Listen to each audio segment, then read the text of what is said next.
দিগম্বৰ বাবাৰ বিৰুদ্ধে প্ৰতিবাদ কৰা ৮ প্ৰতিবাদকাৰীক মুক্তি যোৰহাটত প্ৰতিবাদ কৰি গ্ৰেপ্তাৰ হৈছিল লোককেইগৰাকী প্ৰায় ৩০ ঘণ্টাৰ অন্তত জামিনত মুকলি প্ৰতিবাদকাৰীসকলক কেইবাটাও চৰ্তত আদালতে মঞ্জুৰ কৰিছে জামিন বৃহস্পতিবাৰে যোৰহাটত প্ৰতিবাদৰ সময়ত গ্ৰেপ্তাৰ হৈছিল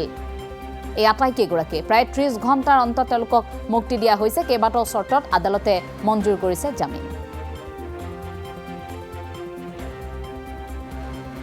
আমাক যিহেতু কিছুমান কণ্ডিশ্যন দিছে সেই কণ্ডিশ্যনখিনি কণ্ট্ৰাডিক্ট কৰাকে আমি আজি আপোনালোকৰ আগত দীঘলীয়া বিশেষ একো নকওঁ কিন্তু এটা কথাই ক'ব পাৰোঁ যে আজি আমাৰ ন্যায়ালয়ৰ ওপৰত যি আস্থা আছিল অতদিনে সেই আস্থাটো পুনৰ প্ৰতীয়মান হৈছে কাৰণ এটা কেছত ন্যায়ালয়ে ল মতে এটা ডিচিশ্যন দিছে আৰু সেই ল মতে যিবিলাক ডিচিশ্যন দি লগত কণ্ডিশ্যন দিছে we are ready to abide by the condition আৰু আমাৰ জাষ্টিছটো কোৰ্টে আজি আফেল কৰিছে সো আমি কিমানখিনি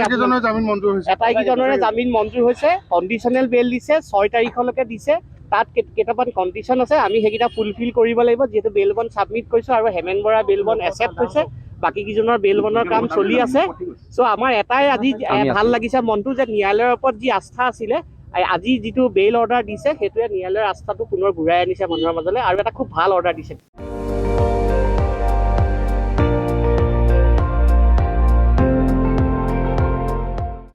আপুনি চাই আছে ND24 সৰ্বশ্ৰেষ্ঠ নহয় সৰ্বোত্তমৰ দৌৰ